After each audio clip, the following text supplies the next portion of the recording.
Hola, buenas noches, buenas tardes, bienvenido a episodio 4 de Héroes del Silencio. Hoy nos encontramos con Agustín Herrera, diseñador industrial, profe de la Universidad Católica de Santa Fe. Hola Agustín, ¿cómo andás? Buenas, ¿cómo estás, Germán? Gracias por invitarme, primero que nada. ¿Todo bien? Bueno, un poco hoy vamos a hacer un programa especial porque vamos a hablar de un diseñador, un héroe del diseño, como le decimos nosotros, Dieter Rams, de los cuales hemos invitado a Agustín, que es fanático y conoce mucho y tiene muchos accesorios y artículos de diseño del señor Rams. Efectivamente. Agus, contar un poquito quién sos y qué haces. O sea, sos profe de la Facu. Bueno, primero que nada quería agradecerte a vos por la invitación y a Pablo Castillo de Estudio Teddy, que ha sido muy amable en ponernos en contacto. Es un gran amigo y un gran diseñador. Estuvo en el también. primer programa nuestro. Efectivamente. Así que, un capo. Sí, que si no lo vieron, vayan a verlo. Bueno, siendo breve, porque es mucho más divertido hablar de Dieter Rams que de mí, yo soy Agustín Herrera, diseñador industrial, egresado de la Universidad Católica de Santa Fe en la sede de Rosario, donde hoy en día soy docente. Me dedico al diseño de autopartes y bueno, por sobre todas las cosas soy un apasionado, un entusiasta del diseño y humildemente un coleccionista de algunas piezas de este sujeto del que vamos a hablar hoy, Dieter Rams. Bueno, Dieter Rams, si lo digo bien, Dieter Rams. Bueno, básicamente yo escuché hablar muchas veces de él, pero nunca me había metido o zambullido un poco en el conocimiento de qué hacía y los productos que tiene y de su lógica de diseño. Y me pareció fascinante. La verdad está bueno hacer un programa de esto. Hay dos formas de hacer el programa. Una forma de agarrar y hacer tipo biografía. Edith Ram nació, Edith Ram hizo, Edith Ram estudió, Edith Ram trabajó. Y otra forma es hablar un poco, ir al hueso y ver un poquito algunas cosas puntuales que por ahí son más jugosas y tienen otro color. Yo acá tengo anotado un machete, obviamente, donde vamos a hablar un poquito de el hombre detrás del mito. Básicamente sabemos que Dieter Rams hizo 10 principios del buen diseño. Bien. Yo quería consultarte a vos, a ver qué te parece, si tuviera que elegir uno solo de esos principios con la tecnología actual, ¿cuál sería y por qué? Bien, yo creo que el último punto que él dice, el buen diseño es tan poco diseño como sea posible, es uno que particularmente para los tiempos que corren es especialmente válido.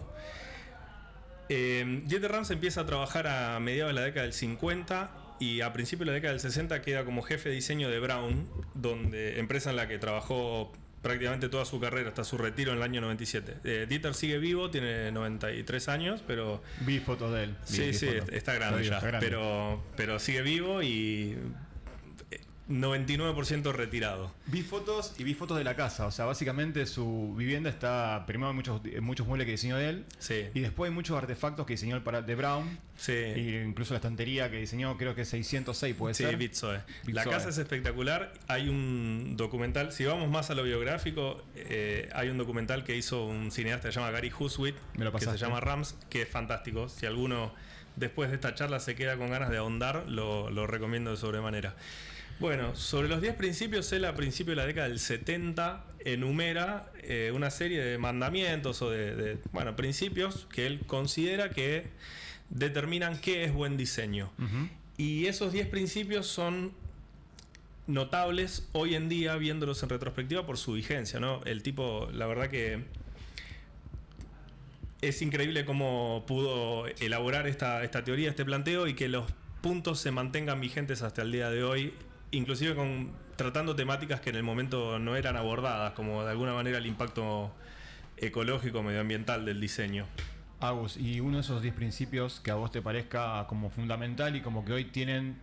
A ver, yo lo estoy viendo los 10 principios y todos tienen vigencia, básicamente. Sí, sin dudas. Pero alguno que por ahí, con la tecnología que tenemos actualmente o como está el mundo actual, con la IA y con las tecnologías nuevas, con los descubrimientos nuevos, ¿qué verías que sigue muy vigente, básicamente, de todos estos puntos? El último punto, que es el buen diseño es tan poco diseño como sea posible, para mí es particularmente válido hoy en día, que todo parece estar peleando por nuestra atención. De alguna manera, nuestra atención es el commodity más preciado en la actualidad. Uh-huh.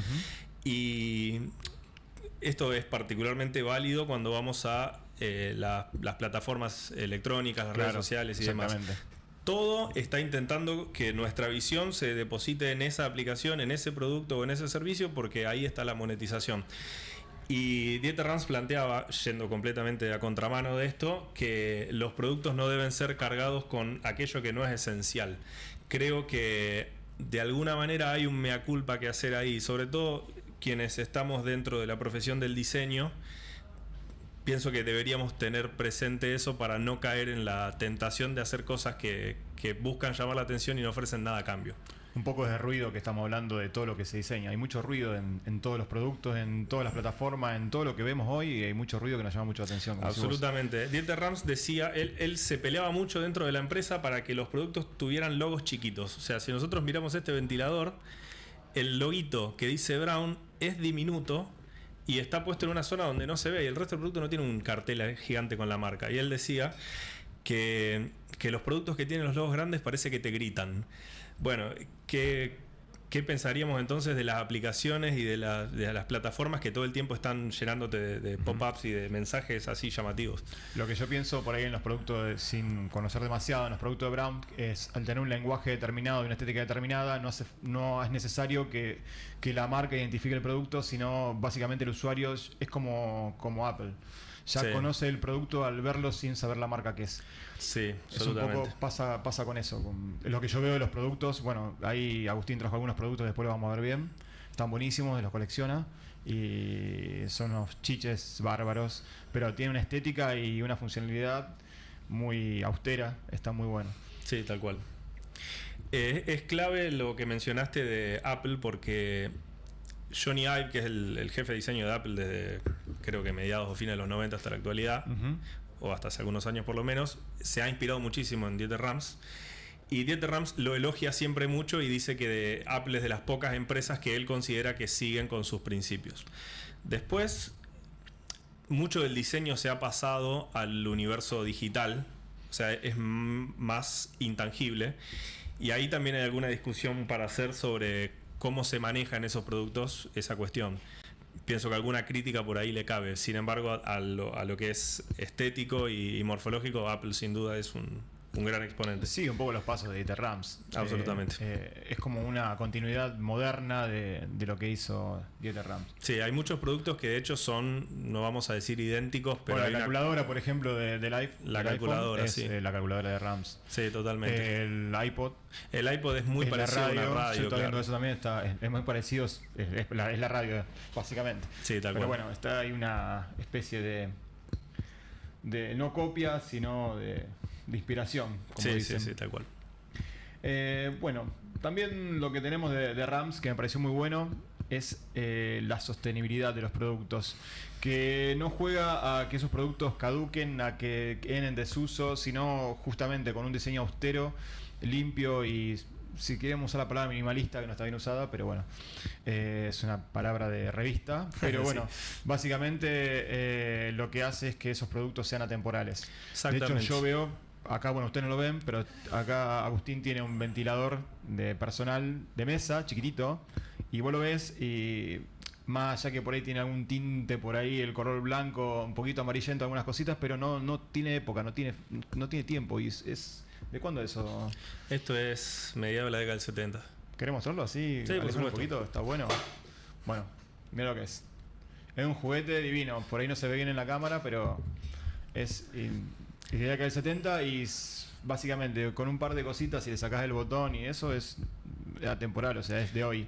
Sí, en el séptimo punto, él habla de que el buen diseño es duradero. Y esa concepción tiene dos aristas. Porque podemos hablar de lo duradero que es el producto y de lo duradero que es el diseño. ¿A qué voy con esta distinción? Imaginemos, ¿no?, que uno fabrica un televisor de tubo, ¿no?, de CRT en la década del 70. Por más que ese televisor tecnológicamente dure toda la vida y no se rompa y siga enchufándose y encendiendo como el primer día, ese es un producto que hoy ya no resiste el paso del tiempo, porque ya no se usa esa tecnología. Entonces tenemos la duración del producto, que es que si se rompió o no se rompió la unidad que yo compré, y tenemos la duración del diseño, que es que 20, 30, 50, 60 años después, o el tiempo que sea, se siga fabricando idéntico. Cosa que sucede con muchos productos, sobre todo los que no son sujetos a obsolescencias tecnológicas, como el caso del televisor. Y sin dudas es válido para los productos de Dieter Rams, que uno los observa y a veces es muy difícil distinguir de qué época están hechos.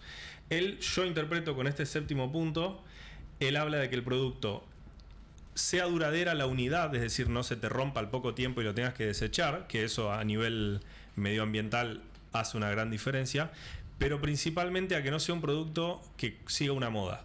Es muy común que hoy en día las heladeras se usan negras, entonces el fabricante hace heladera negra. Y en 5 años vuelve la heladera blanca y las negras quedaron viejas. Él planteaba que seguir esas modas pasatistas nos aleja del buen diseño. Sí, aunque por ahí, viéndolo de un punto de vista muy personal, es como que trabajando justamente a la no moda generas una moda. Es lo que pasa también con Apple. O sea, sí, generando ciertas formas, ciertos diseños, ciertas minimalismos, como hablamos recién, y ciertos colores distintivos de una marca, es como que generas una moda. Yo creo que es muy personal. Sí, coincido. Yo creo que la responsabilidad del diseñador está en que no sea pasatista. Sin dudas, hay un estilo propio, producto de estos lineamientos, y no tiene nada de malo para mí eso. No, es algo bueno también. Claro, para mí lo que es la distinción de un producto, es la distinción de una marca, sí, es la distinción de un diseño. Tal cual. Para mí lo que sí es, diría, irresponsable es hacer un juego de las sillas donde cambiamos la canción cada un rato y lo que sigue el tema anterior ya no sirve y hay que tirarlo a la basura y hay que empezar con uno nuevo. Lo que a mí me impactó, y ahora me explicarás vos un poco, que conoces más el tema, yo solamente vi un par de imágenes y leí algo, es el módulo de estanterías 606, que está buenísimo. Y estaba escuchando, bueno, primero que tiene un montón de... Le explicamos a la gente, lo que no sabe, son estanterías que van puestas sobre un muro, con unas reglas, con unos parantes, y después se va configurando en función a lo que uno quiere. De hecho, puede ir comprando partes, puede empezar con una parte mínima, ir comprando partes y adicionándolas, y cada una puede tener una función. De hecho, hay partes nuevas, actuales, que se siguen fabricando, que van en el sistema viejo, entre comillas, de hace 60 años, de los años 60, que diseñó Rams. Sí, efectivamente. Es un diseño, como bien dijiste, de la década del 60, que es completamente modular. Son básicamente unos rieles que pueden ir atornillados a la pared o pueden ir atornillados al techo y al piso, si tiene que estar como flotante, como un divisor de ambientes. Y en esos rieles uno puede colocar estantes de diversas medidas, cajones, mesas, cualquier tipo de accesorio. Y son todos modulares y son intercambiables entre sí. Esto, por ejemplo, permite que uno con el mismo producto lo vaya adaptando a distintas necesidades. Hoy puede ser una estantería, mañana tenés que agregar una cajonera y no hay que tirar toda la basura. Está buenísimo, claro. Resiste al paso del tiempo. Por ahí una persona que, insisto de vuelta, siempre la ignorancia mía, una persona se muda y tiene un mueble de eso solamente con un módulo, y después como que va teniendo familia y va agregando más módulos, o va teniendo un trabajo diferente y agrega módulos para ese trabajo. Es como que va cambiando con la vida de uno. Va sacando, va agregando. Está muy bueno y puede ser eterno, básicamente. Sí, y lo interesante es ver cómo el tipo menciona estos 10 principios en la década del 70 y sus productos han pasado la prueba de sus propios dichos, porque ese producto se sigue fabricando idéntico, la compatibilidad es la misma. Vos tenés una estantería comprada en la década del 60 y compras un módulo nuevo y encajan. Ha tenido una coherencia en el paso del tiempo que realmente es envidiable y que es difícil de encontrar en la industria. Muy difícil. Sí, totalmente. No sé si hay otro caso, no conozco. Es difícil, que tenga esa, por lo menos el diseño de un producto, no sé si hay. Bueno, hablando de sostenibilidad, Rams, hay una frase de él que dice: menos es mejor. Yo hago un paralelismo con Ludwig van der Rohe, sí, que dice menos es más. O sea, básicamente están en el mismo alineamiento. Y sí, básicamente si uno ve los productos de Rams, ves que hay muy cosas bien... Hay pocas interacciones que tiene con el usuario, y muy bien desarrolladas sobre la plataforma del producto, sobre el chasis del producto. Lo mismo pasa un poco en la arquitectura de Van der Rohe. Pero bueno, si querés explicarnos un poquito a qué se refiere con eso, menos es mejor, Menos pero mejor. Menos pero mejor. Sí, él sin dudas toma la posta de lo que plantea Mies de menos es más.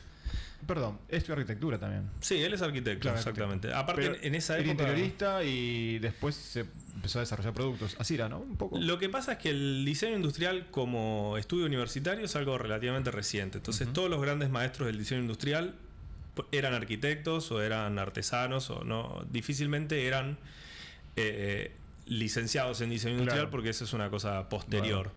Él sí tiene formación como arquitecto y luego toda su obra fue en el diseño de productos. Creo que más que su casa no le conozco obras de arquitectura. Puede que las tenga, pero no las conozco. Aparte le entró a Brown muy joven, así que toda su obra fue en electrodomésticos y las cosas que fabricaba Brown, y en las excepciones de los diseños de Bitsoe, que son bastante contados con los dedos también. Estuvo muchos años en Brown, del 61 a 1997. Efectivamente. Bastante. Bien, y con este planteo de menos pero mejor, bueno, esto va muy en línea del principio que hablamos antes, de que el buen diseño es tan poco diseño como sea posible. O sea, él no ve una coherencia o un valor en agregarle complejidad, en agregarle elementos o distracciones a los productos. Él como bien dijiste, minimalismo por ahí es un término medio controvertido, pero creo que todos entendemos muy bien a qué nos referimos cuando hablamos de minimalismo, y él es un gran exponente de eso. Muy bueno. Exactamente.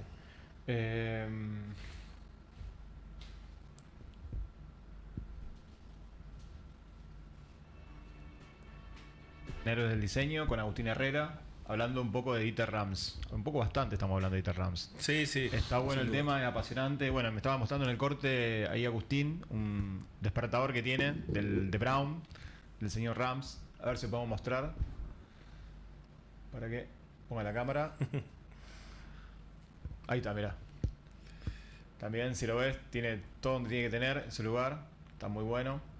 Bueno, como habíamos dicho, Agustín colecciona. ¿Qué más tiene aparte de todo? Un montón de porquerías, cafeteras, ¿sí? Molinillos. ¿Tenés cafetera? Sí, muchas, sí. ¿De la más vieja que tenés, o sea, de la época primera de Brown, del 61, tenés algo? No, esas son extremadamente difíciles de conseguir. La primera que tengo es una KF32, que es de mediados de la década del 70. ¿Eso qué es? Es Dieter Rams y Florian Siefert, que se llamaba. ¿Pero qué artefacto es? Es una cafetera. Ah, cafetera. Sí, sí, sí. Cafetera y KF35 también. ¿Y lo más que más se consigue en qué época es? Y acá, bueno, me está diciendo que justamente lo que se consigue acá es lo que se fabricó en Argentina, que hubo una fábrica argentina que fabricaba Brown seguramente con la misma licencia. Sí, existió Brown SAIC, que era la filial argentina, y han hecho de todo. Electrodomésticos, es muy probable que todos recuerden la casa de los padres o de la abuela.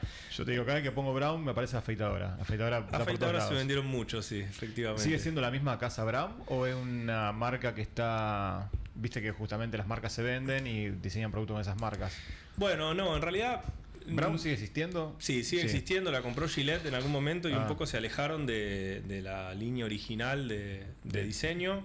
Han perdido un poquito la esencia, pero la empresa sigue vigente y los productos siguen siendo muy buenos. Así que... Pero no siguen fabricando la variedad que fabricaban antes con Rams. O sea, yo no veo por ahí tocadiscos, eso para hablar de un programa completo, pero... Sí, yo diría que a medida que se fue expandiendo la tecnología, Brown no acompañó esa expansión. O sea, si nosotros mirábamos las cosas que hacían en la década del 70, 80, podríamos pensar que hoy tendría que estar haciendo smartphones. Sin embargo, no los hacen. Claro. Lo mismo con computadoras. Hubiera sido una evolución lógica que no se dio. Sí, igual básicamente hay productos por ahí como una cafetera, como un despertador, si se quiere, por el despertador también. Pero hay algunos productos, bueno, la afeitadora que siguen estando en vigencia y siguen siendo lo que son y los necesitas. O sea, es muy difícil que se convierta en otra cosa, una cafetera, por ejemplo. No, absolutamente. Son productos que por ahí vigentes. Brown durmió. De alguna manera podríamos decir que sí. Claro, sí. Ahí durmió. Bueno, también estamos hablando un poco de los 10 principios del buen diseño. ¿Cómo salió eso de los 10 principios del buen diseño? O sea, ¿quién dijo? Bueno, fue Brown, no desconozco el tema. fue Brown que dijo, bueno, voy a hacer esto y lo escribió, 10 principios de buen diseño, o alguien tomó esa idea y los fue poniendo en práctica a medida que iba pasando el tiempo y Brown iba mostrando y explicando lo que hacía. Fue Dieter a principios de la década del 70, un poco pasando a limpio el avance del departamento de diseño de Brown desde mediados de la década del 50 que él entra hasta ese momento que ya terminó de definir una personalidad propia. En ese momento estaba Hans Gugelot también, que es otro gran diseñador que fue docente de la escuela de Ulm, y se estaba empezando a configurar una filosofía y una lógica marcada que de alguna manera él pone por escrito con estos 10 principios. Que por ahí sería interesante hacer un repaso uno por uno, ¿no? Sí, a mí, bueno, hay algunos que son bastante, obviamente, obvios. Sí. Obvios hoy. Claro. Pero en su época no. Bueno, es innovador, por ejemplo. Bien, con eso hay una especie de mito que es que todo está inventado, y es una frase que probablemente es totalmente una falacia. Sí, todos los que le hemos pasado cerca a la industria hemos escuchado más de una vez que nos hayan dicho está todo inventado, está todo inventado. Y la realidad es que lo primero que se inventó es esa frase. Y se inventaron un montón de cosas. El famoso pibe, ¿qué quieres hacer? Yo te he inventado esto. Absolutamente. Quería inventar la pólvora. Claro, exactamente. Y la realidad es que, bueno, la innovación siempre trae acarreo un riesgo y posibilidades de lo que uno considera fracaso, pero es necesaria. Y si nosotros nos ponemos a ver cómo es nuestro entorno hoy, cómo era hace 10 años, cómo era hace 20, cómo era hace 30, nos vamos a dar cuenta que cambió todo. Entonces, evidentemente, no todo estaba inventado. A mí lo que me pasa, Agustín, con eso de innovación, no sé si a vos también te pasa, es como que veo que antiguamente o años atrás, te digo de la década de 80, 70, 60, bueno, y bastante más atrás, es como que parecía que había más innovación.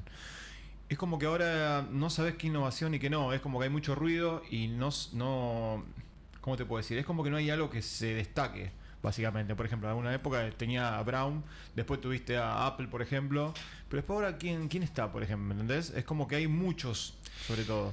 Si vos te pones a ver, pasan los autos, vos por ahí te gustan los autos, hay mucho auto chino también, pero es como que ya está todo visto.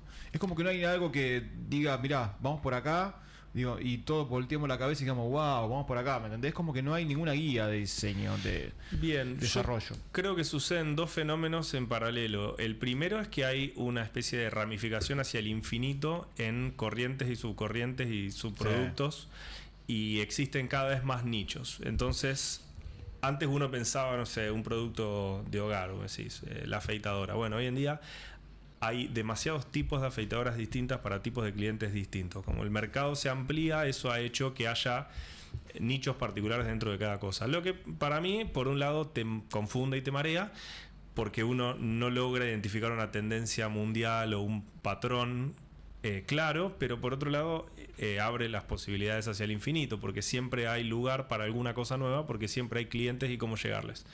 Y otro fenómeno que sucede es que en esta especie de espiralización de los avances tecnológicos, donde las tecnologías se renuevan cada vez en periodos más cortos, terminamos encontrando que tenemos que pasar a productos nuevos porque la tecnología los ha hecho obsoletos. Bueno, es un poco lo que hablamos de sustentabilidad de Brown, de Dieter Rams. Sí, hoy en día es muy difícil. Él siempre apostaba al producto duradero, como decíamos antes. Hoy en día no existe, básicamente. En realidad es muy difícil por dos razones. La primera, y acá un poco empezamos a rozar el tema de la obsolescencia programada, que consiste en diseñar algo previendo cuándo se va a romper. El primer problema es que esa obsolescencia se puede dar de dos orígenes. Parecía la distinción que hacíamos antes, es cuán duradero es el objeto y cuán duradero es el diseño. Es decir, si a mí este auricular se me parte la vincha y no funciona más, es una cosa, y otra cosa es si el diseño no lo puedo seguir fabricando porque dejó de funcionar. Moda. Sí, moda o avances tecnológicos. Entonces, uno de los grandes enemigos de hacer productos duraderos es que no tiene sentido hacer un teléfono que dure 20 años si ese teléfono a los 5 años ya no corre ninguna aplicación. Claro. Entonces es muy difícil pensar en un producto duradero cuando entramos en cuestiones de tecnologías que se renuevan rápido. Y otra dificultad es una cuestión de costos. O sea, muchas veces uno dice, mi abuelo tenía un taladro que le duró 60 años y yo me compré un taladro y me duró 2. Bueno, detrás de eso muchas veces hay que existe el taladro que dura 60 años, pero sale 10 veces más caro. Entonces uno sigue prefiriendo comprar algo que te dure 2 años, claro, porque es más económico. En esa realidad somos todos un poco cómplices de la obsolescencia. Sí, es básicamente también, es como democratizar también el tema de la fabricación. Hoy se ha democratizado eso. ¿Cómo te puedo decir? Hay lugares que son... Antes, por ejemplo, el desarrollo de un producto estaba ligado a una empresa multinacional o una empresa muy grande. Hoy, con el avance de la tecnología y como que está al alcance de todos, es mucho más sencillo para un grupo de personas más chico desarrollar un producto de buena calidad o de otro tipo de producto. Entonces también empezás a ramificar por ahí. O sea, respondiendo un poco a lo que hablábamos de lo innovador. Bueno, después otro principio de Rams, si queremos hablar, sería el principio de buen diseño hace útil un producto. Exactamente. Eso es más complicado. Sí, lo complicado de este punto para mí es que él dice, el buen producto se compra para ser usado y satisface ciertos criterios no solamente funcionales, sino psicológicos y estéticos. Y acá la gente a veces tiene una falsa dicotomía entre el producto estético y el producto funcional, como si la función fuera una característica completamente independiente de todo lo demás. Y la realidad es que la función se divide en muchas funciones distintas. La función estética, la función psicológica, la función práctica. Entonces uno dice, yo me compro una tijera, la función es que corte. Esa es la función práctica. Pero que a mí la tijera me guste, o diga algo de mí, o me haga sentir bien cuando la uso, también son funciones. Y no son funciones prácticas, pero igual son importantes. Dieter Rams en esta época ya entendía que lo estético y lo funcional es una falsa dicotomía. Y él hablaba de que la estética es una cualidad integral de la usabilidad del producto. ¿A qué nos referimos con esto? Si vos tenés, ¿qué te puedo decir? Si vos tenés unos auriculares que suenan excelente y que la batería le dura y todo lo que vos quieras, pero son terriblemente feos, probablemente eso se interponga entre vos y el uso del producto. Probablemente no los quieras usar porque no te resulten cómodos, porque no te gusta cómo te ves cuando los tenés o lo que opine la gente, y eso termina operando en detrimento de la función práctica. Hay una disociación ahí, me parece a mí, del diseño entre... Bueno, que justamente Rams no lo tiene. Es que el producto está diseñado de una forma para que sea estético pero funcional. Y por ahí hay productos que lo hacen funcional y después le ponen un chasis para que sea estético. O viceversa. Sí. Eso por ahí lo que me pasa con ese tipo de información que estás diciendo. Y otra cosa, yo me acuerdo que fue una vez a agarrar un trabajo también de desarrollar un producto. Era una termoselladora. Y fui con una abrochadora de esas de chapa viejas. Y fue con una, creo que Mapex, la marca, que es más ergonómica y de toda forma y demás.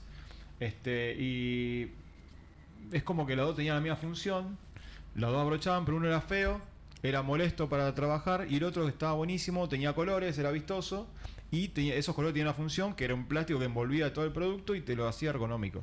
Claro.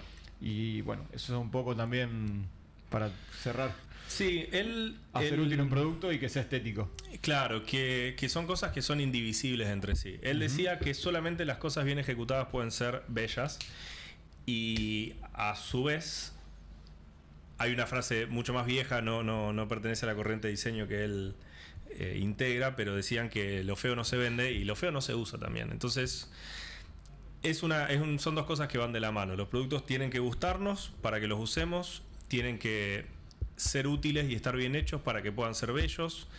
Son, como insisto, es una falsa dicotomía. Uno piensa que son dos características que inclusive muchas veces en el proceso de diseño se comete el error, considero yo, de trabajarlo como si fueran características distintas o separadas. Primero hagamos que esto funcione y después hagamos que sea lindo, y en realidad no funciona de esa manera. Claro. ¿Otros principios tenés? Sí. Es discreto, es honesto y es duradero. Es Bien. Honesto, es fuertísimo para mí. Sí. La honestidad de los productos es fuertísima. O sea, es un poco... circunda a todo, en realidad. Claro, él plantea que el producto no debe generar expectativas irreales. No tiene que parecer más potente o más duradero o más lo que fuera. Hablaba un poco de autos chinos por ahí.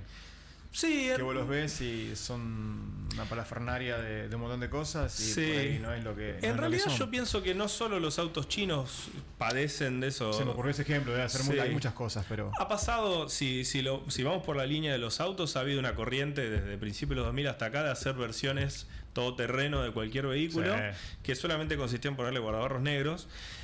Eso en alguna medida funcionaba, porque el propietario él se sentía bien y contento con eso, y se animaba a cruzar por ahí un charco que no se hubiera animado con la versión convencional, entonces bien por ellos. Era el mismo auto, nada más con una suspensión más alta. Claro, pero si juzgamos, la verdad que no es demasiado honesto hacer que un vehículo que no está preparado para eso parezca como que sí lo está. Y eso en realidad pasa con todo, pasa con esos parlantes que miden 1 metro de alto, pero en realidad... tiene poca una potencia. caja vacía, claro. Pasa mucho y bueno, la realidad es que él plantea que eso no es buen diseño y creo que tiene bastante razón. Y es deshonesto. Es deshonesto, exactamente. Porque está vendiendo algo que no tiene nada que ver.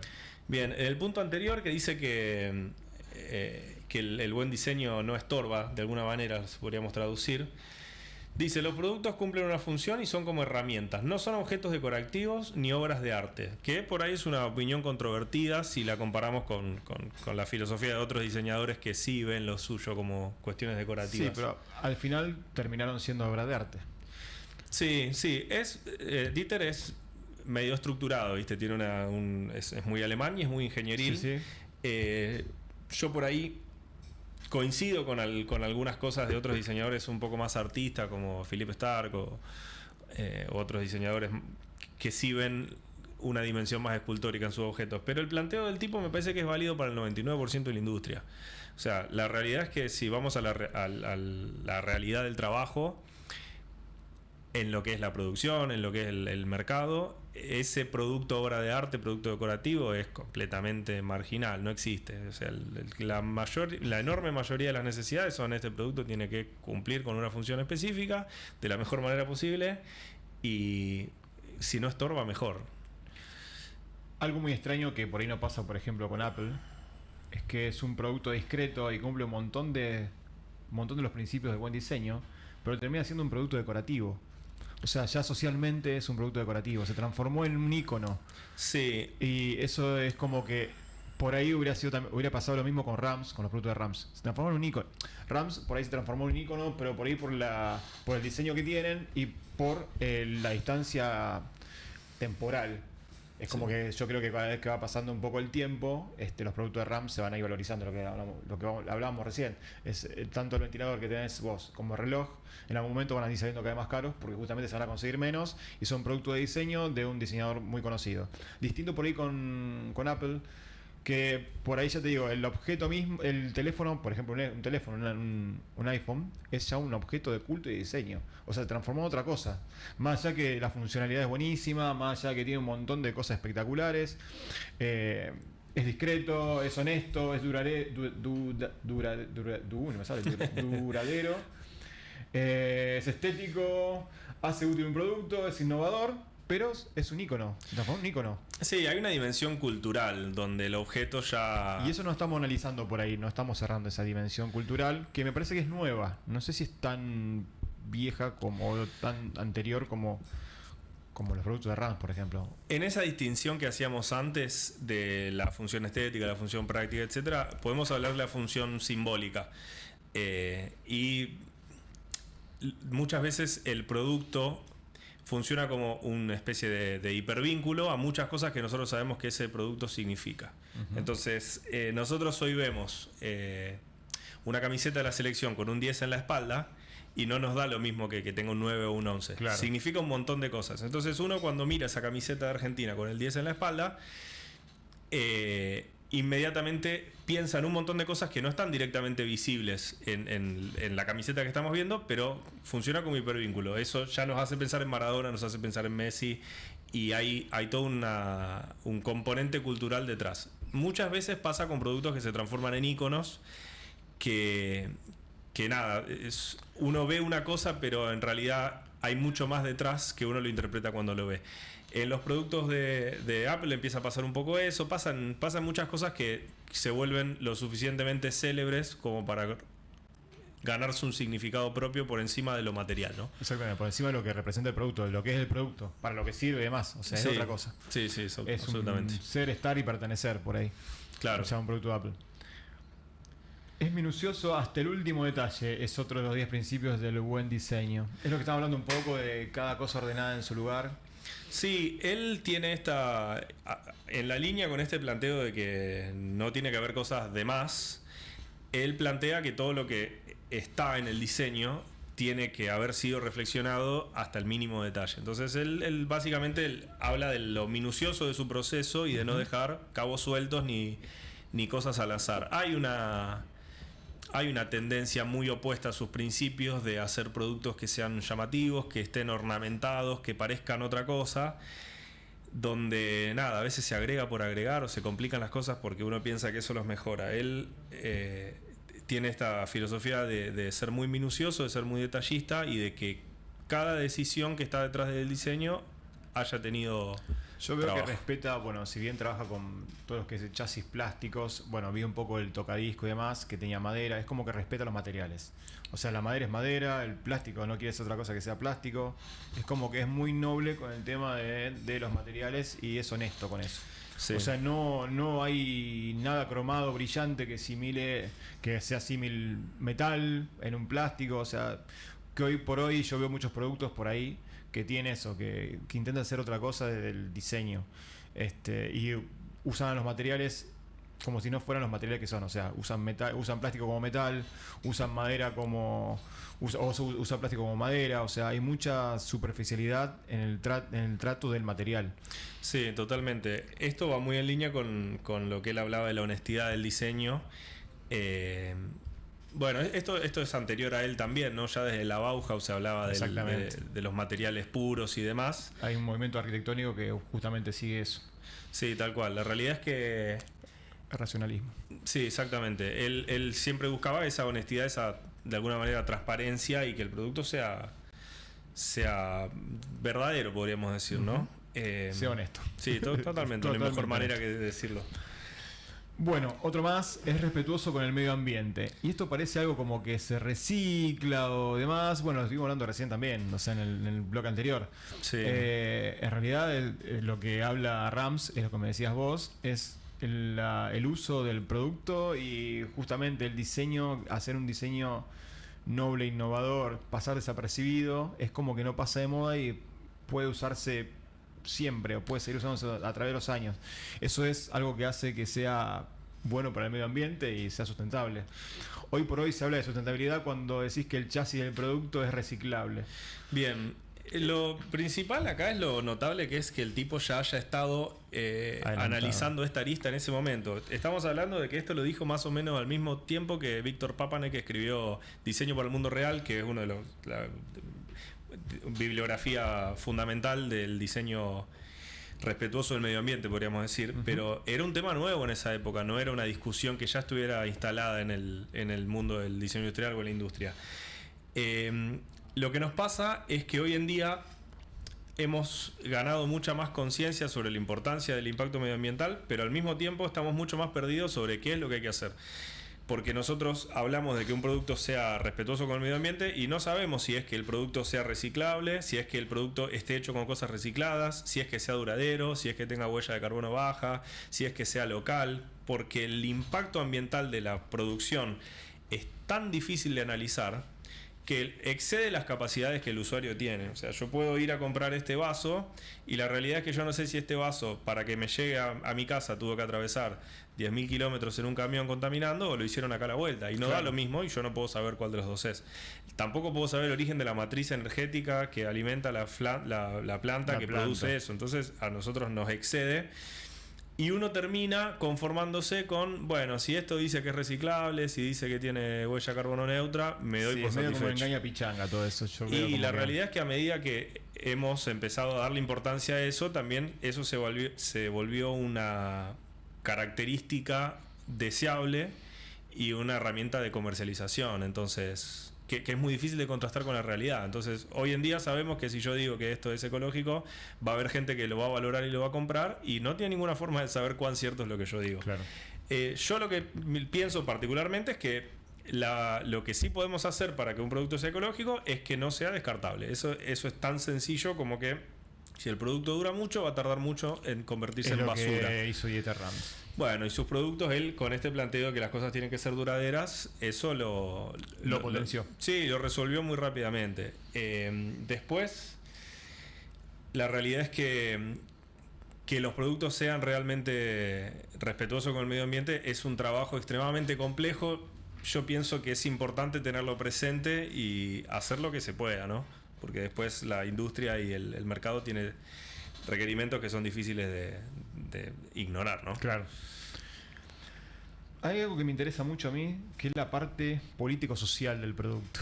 Bien. No sé si lo tomamos ahí por pedacitos, pero bueno, yo, más allá de la sustentabilidad y demás, ¿cuál es la parte política social que tienen los diseños y los desarrollos de Edith Rams sobre los productos que fabricó para Braun? O sea, podemos hablar de que duran demasiado tiempo, pero más allá de eso, generan alguna especie de movimiento, como lo hace Apple. No sé si genera alguna especie de movimiento político o social sobre la gente que los posee. Hoy te digo que sí, porque justamente son objeto de culto, pero cuando empezaron a salir tuvo un impacto, porque justamente viendo productos de otras líneas o de otras fábricas, esto tenía un desarrollo determinado y tenía un diseño determinado que era muy reconocible en el público. ¿Cómo impactó socialmente eso y en otros fabricantes también de este tipo de productos?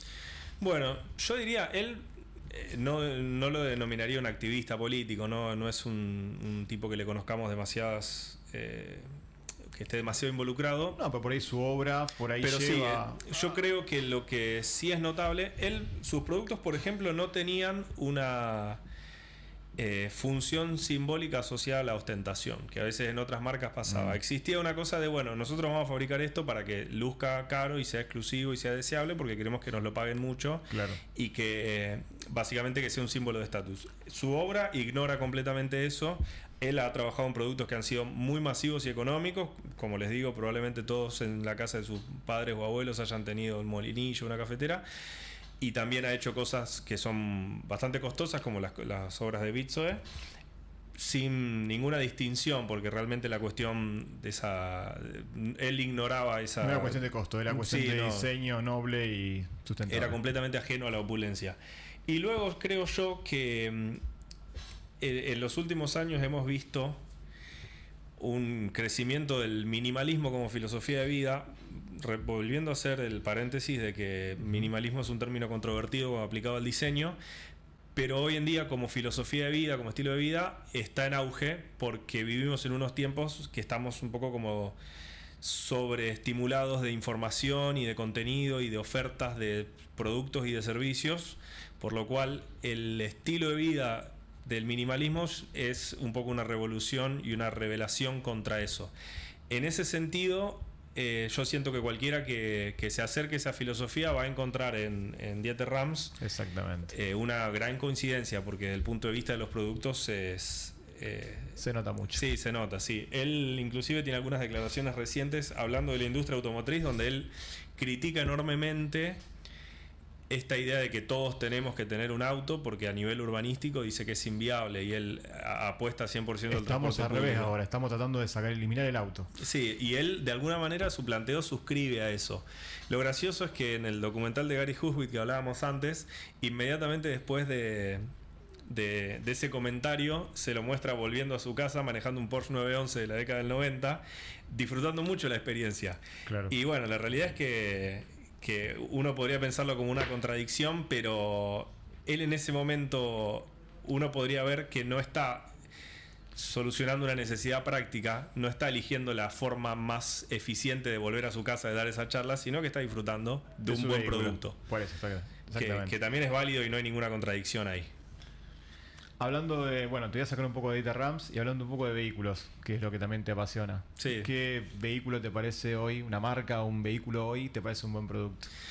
Mira, soy un gran fanático de Porsche y me encantan desde sus principios, y yo le valoro mucho la coherencia desde sus inicios hasta la actualidad. No han cambiado demasiado la línea en realidad, Porsche. No. Sí cambió la línea, pero no lo que lo distingue, o sea, sus faros redondos. Efectivamente, han sido muy coherentes. Tiene su identidad. Sí, han sido muy coherentes y para mí es una marca que me fascina. Sin embargo, yo soy un poco escéptico de la industria automotriz moderna. A mí me gustan las cosas viejas, yo soy más de las cosas simples. Así que en general con los productos nuevos me encuentro como un poco mareado, ¿viste? Son demasiadas interfaces, demasiadas hay muchos vehículos nuevos, muchos productos nuevos, hay muchas cosas nuevas que es como que no te alcanza la vida para ver todo lo que hay. Eso es lo que me está pasando. Sí, a mí me marean y yo también me pregunto hasta qué punto necesitamos calefacción en el volante, por ejemplo. Sí. Entiendo que hay gente que lo valora y bien por ellos, pero yo siento que en la década del 80, 90 llegamos a un pico. Después hay innovaciones en seguridad que son muy valiosas, soy consciente de eso. No estoy recomendando que todos manejen un Volvo de los 80, pero es con lo que yo más me siento identificado. A pesar de que mi trabajo generalmente es con vehículos más modernos. Más que nada tu trabajo, bueno, y un poco lo de Dieter Rams, se ve en la facultad de diseño industrial. Sí, bueno, un poco yo cometo el pecado de evangelizar a mis alumnos con Dieter Rams. He hecho un buen trabajo con Pablo, como hemos visto en el primer episodio. Bueno, nada, la realidad es que en la Universidad Católica de Santa Fe, que es donde yo doy clases... Eso está acá en Rosario, ¿no? Sí, efectivamente. La universidad tiene su sede central en Santa Fe y tiene luego sedes en Rosario, en Rafael y demás. La carrera acá en Rosario tiene ya más de 10 años y bueno, una buena cantidad de egresados. ¿Vos sos profe ahí de qué cátedra? Sistemas de representación 1 y 2, que es básicamente dibujo técnico. Yo doy la parte analógica, es decir, tablero, regla T, lápiz. Y hasta el año pasado yo daba también la materia introductoria a historia del diseño industrial. Ah, está bueno. Sí, es entretenido. Ahí tenía a Dieter Rams y varios. Sí, en realidad para mi infortuna lo dábamos en segundo y eso yo estaba en primero, pero siempre encontramos la manera de hablar del tema. Y un poco, ¿ves interés en la gente o los chicos que van a estudiar ahí? ¿Qué salida laboral tienen? ¿Cómo ves el nivel de la universidad? Tanto esa como, bueno, la que están acá en Rosario o la del país. Con respecto por ahí al mundo, o sea, ¿cómo lo ves? Yo sé que vos haces algunos trabajitos para otro lado del mundo, que no son acá, locales. Sí, ¿Y cómo ves, cómo te comparás o cómo comparás el conocimiento que transmiten los profesores y la universidad a los alumnos para desempeñarse en otros lugares que por ahí tienen otras posibilidades? Bueno, de arranque yo estoy muy satisfecho y soy muy elogioso del nivel y de la planta docente que tenemos en la universidad. Por esa razón, después de egresar, he seguido vinculado. Al margen de eso, en provincia de Santa Fe y particularmente en Rosario, sucede un fenómeno medio particular, que es que tenemos muchísima industria, pero durante muchos años tuvimos una provisión de diseñadores industriales muy a cuentagotas. Hasta el año 2012-2013, la única formación que había era el Instituto Superior de Comunicación Visual, que tenía un muy buen nivel, pero con una cantidad de egresados que no se correlaciona con la demanda de industria que hay de la industria, sí. Y eso ha hecho que la provincia de Santa Fe, y particularmente la zona del Gran Rosario, se haya desarrollado industrialmente prescindiendo de la figura del diseñador. Que acá me gustaría hacer una distinción. No es que no existieran diseñadores, es que no eran diseñadores de carrera, eran arquitectos, ingenieros o técnicos o quien fuera, que terminaban oficiando de diseñadores industriales, pero sin una formación específica. Exactamente. Eso para mí genera que hoy en día haya una oferta laboral descomunal. La más fácil y accesible son empresas que conocen la profesión, conocen la disciplina y están abiertos a hacer crecer sus oficinas técnicas, pero hay también debajo de eso toda una enorme demanda de empresas que por ahí diseñan y no saben qué es el diseño industrial. Eso parece increíble, pero pasa mucho. Uno se encuentra con industrias que diseñan, que fabrican, que venden y hacen todo el proceso y te dicen, ¿y qué es el diseño industrial? Y es lo que estás haciendo, solamente que no sabías el nombre. Y en esas empresas hay, lógicamente, mucho por mejorar. Por lo cual para mí es una carrera con una salida profesional muy, muy prometedora, ¿no? A veces hay que renegar un poco para hacerse valer o para hacer entender, digamos, al resto de la industria que hay un camino por seguir, pero hay muchísimas oportunidades. Bueno, Agustín, yo si bien me gustó mucho lo de Rams, dimos un pantallazo, me parece, a toda la vida de Rams, no tanto a las partes como hablábamos recién, no tanto un poco la biografía, sino fuimos tomando puntos determinados y fuimos hablando un poco de eso y comparándolo con otros tipos de cosas. Queda mucho en el tintero. Me gustaría hablar con vos sobre la IA, que es algo que se está viendo muy, muy rápido, pero bueno, el tiempo es muy tirano. también me gustaría saber tu versión del diseño. Aunque sea muy chiquita, decime, el diseño para mí es esto, esto, esto y esto. Y bueno, con eso cerraríamos. Bien, qué bueno que no haya tiempo para la guía porque no tengo pensado una respuesta para eso. Es complicado, yo no la tengo tampoco, nadie la tiene, creo. Así que zafé que no me tomaste eso. Bueno, ¿qué es el diseño? Por ahí yo te respondería en 3 partes. ¿Qué es el diseño en general? Para mí es... No, ¿qué es el diseño para vos? Bueno, ¿qué es el diseño para mí? En general es el conjunto de decisiones que uno toma para, con los recursos y las herramientas disponibles, solucionar un problema práctico. Eso, bueno, será diseño industrial, será diseño gráfico, será diseño de servicios, de procesos. ¿Qué es el diseño industrial? Para mí es la misma respuesta aplicada a un objeto tangible.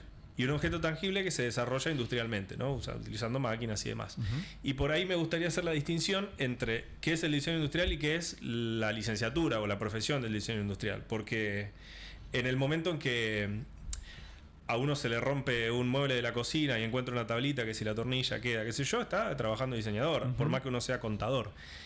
Luego de eso, se generó una carrera, una profesión específica dedicada a eso que le da al estudiante, le da al profesional una serie de herramientas pensadas. Pero la realidad es que hay muchísima gente que no se consideraría diseñadora y en realidad lo que están haciendo para mí es diseño. Sí, así bueno, es. Buenísimo. Bueno, Agustín, el tiempo es tirano, ya terminamos el programa. Gracias por venir, muchas gracias. Muchísimas gracias a vos por el espacio. Me parece que podríamos hacer otro día otro programa más.